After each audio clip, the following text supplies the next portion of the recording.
back, friends. Let's get started on what we had for dinner. This is the pan-seared mahi-mahi that I made along with a very refreshing summer salad.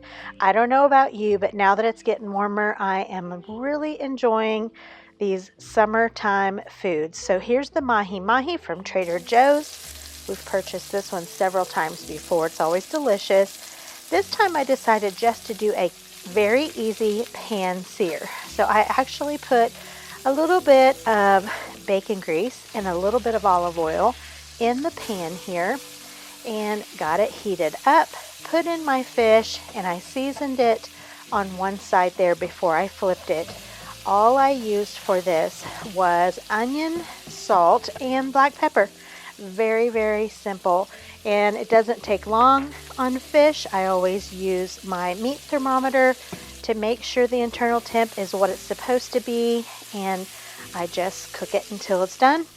Got some fresh lemon juice squeezed over the top, and let me just tell you, this is fresh and tasty.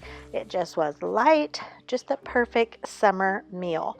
Here it is, golden brown, all cooked up, and I just served this alongside a big salad loaded with all the things that we love. And when I told James what I was making, he said, "Do we have Olive Garden salad dressing?" I said, "We don't." And so he stopped specifically to pick him up some of the Olive Garden. This one here, the creamy Italian, is so good, and we were just out, so he picked up the Caesar along with it. We've never had that one, and it was equally as good. So I just put a little salad together, like I said, a big salad rather, and a little cottage cheese on the side. This was so light and refreshing. Sometimes for summer, a salad or something cold is what you are hungry for, and putting a piece of fish along with it makes for a very light and healthy but filling meal. So that's what we had this first night. Keeping with a very similar theme, this night we had hot wings and a fresh pea salad. Let me tell you, this pea salad was so good. If you think you would be remotely interested in this, you want to try this recipe. All right, let's get to chopping. I need a half a cup of red onion, and while I'm chopping that, I'm going to tell you where this recipe inspiration came from. Recently, some friends and James and I went to Amish country here in Indiana, Shipshewana, and spent the weekend, and boy, do they have some yummy buffets. So we went to Dawson House, Blue Gate. We went to several yummy places, but at Dawson House, Jody, my friend, and James, they both got some of this pea salad and just said how delicious it was. So I got a little bit to try, and my goodness gracious, so good. I may have had pea salad before, I just can't remember for sure. I don't know that I've made it. Maybe I have, but I can tell you if I have. It's been years and years. So you can see here I'm kind of giving my peas a little break up because just in the center it was still a little bit partially frozen. Look how pretty this green and purple onion, red onion is together. So pretty. So you need a half a cup of the red onion. You need a bag of the green peas, and those need to be thawed. You need 1 cup of mayonnaise, a little bit of salt and pepper. I use the onion salt instead of plain salt because I basically put that onion salt on just about anything that I can.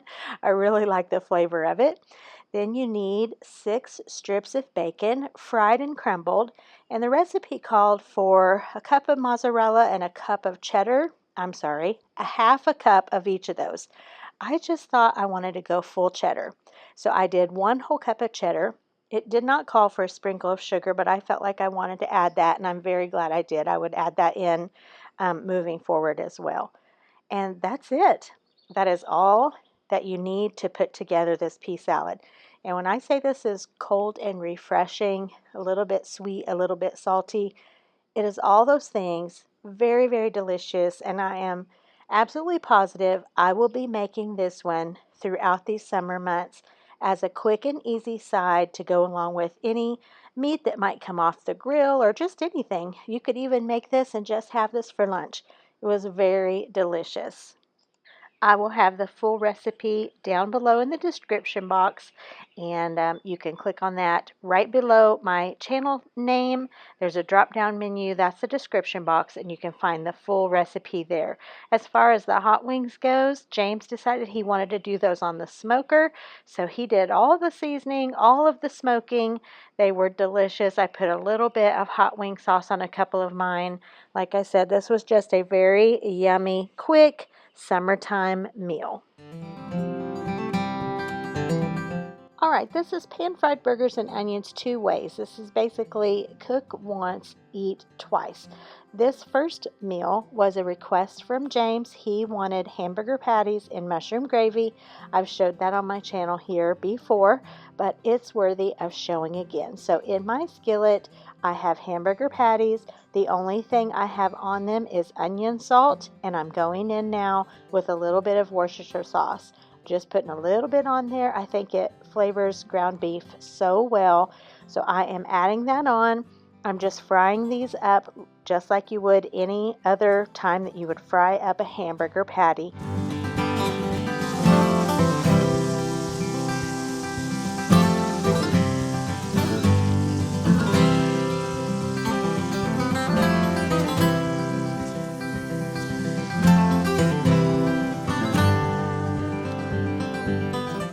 I like to press my patties out pretty thin, definitely not trying to do smash burger thinness, but I like them a little thinner as opposed to thicker. And now to these, as they are frying, I'm going to just slice up some onion.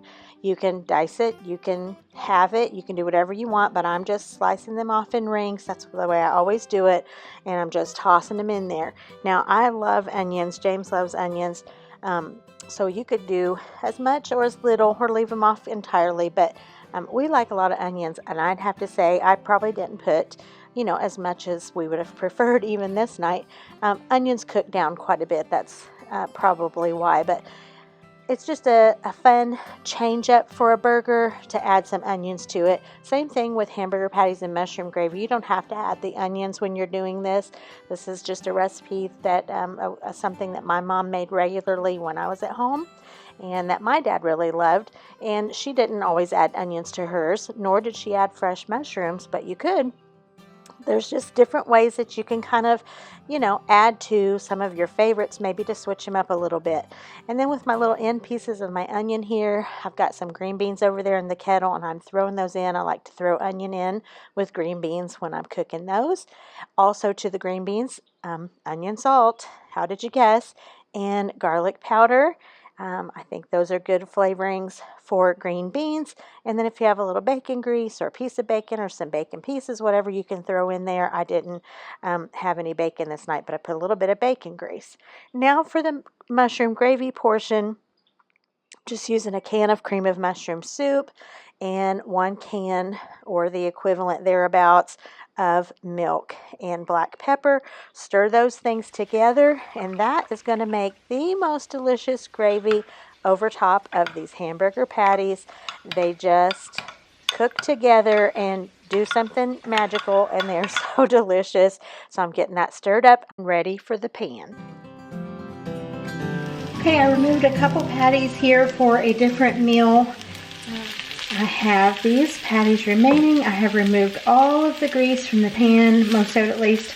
Drain that out, and then you'll see here all this good color and pieces of the ground beef as it's fried. That is going to provide so much flavor to this gravy. It's really going to be great for that. So I'm going to go in here with my 1 can of cream of mushroom soup and about the equivalent there of milk. And I'm just going to go in and add that in.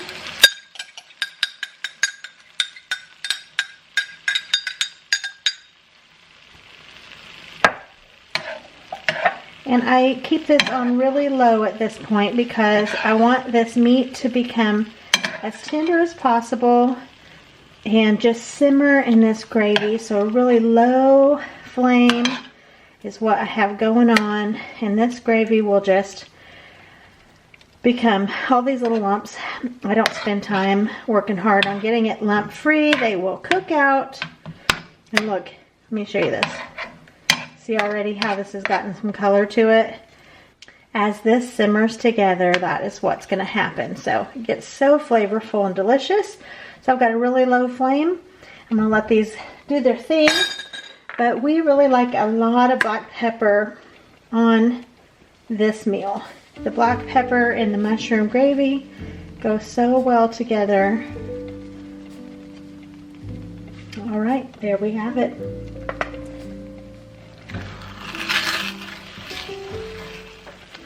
You can almost just see the flavor that this is going to have. Look at the color. You want to get these little bits up off the bottom. Like I said, that is just going to add so much flavor. It could not be simpler, this meal. And it's pretty inexpensive as well. I love to serve this with mashed potatoes and serve this gravy over mashed potatoes. But on this night, we were looking to be a little bit lower carbs. So I left the potatoes out and just made those green beans, and this was just oh so delicious. Okay, so this was pan-fried burgers and onions 2 ways. That was the first way. Now I'm going to show you what to do with the remainder, the ones that I took out of the skillet, for another meal.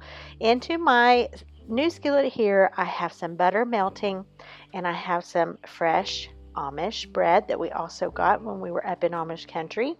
And I got this sliced up into the pan on the butter there. Got my piece of Colby Jack cheese on to melt. And I had also some bacon left over from breakfast. So that's another way you can save time, is cook up some extra bacon while you're cooking it, if you know there's another way that you can utilize it later. So I have the bacon warming up. I put on some of those onions that I fried up and a little bit of mustard. I'm basically building this sort of patty melt in the skillet. I've got the other bread in there as well, getting all buttery and toasty. Adding my ketchup. I'm going to add some mayonnaise, and then I'm going to put my burgers on. Those I put back in. I actually put into, not back in, but into the air fryer just to reheat, because remember, those were fried up previously. And here they are, ready to go on this patty melt. They were kind of smaller, on the smaller side, so I put a couple of them on. Another piece of cheese on top, and this was delicious. We love a patty melt. I don't think a patty melt always comes with bacon, so that's just a bonus. If you have some bacon to throw on there, I'm pretty sure my husband feels like bacon makes everything better, and I think I'm in that same camp with him. We love bacon. All right, I'm gonna make sure that this is all golden and toasty, put this thing together, and it is gonna be delicious. I'm gonna do some French fries in the air fryer and serve this with some pickles.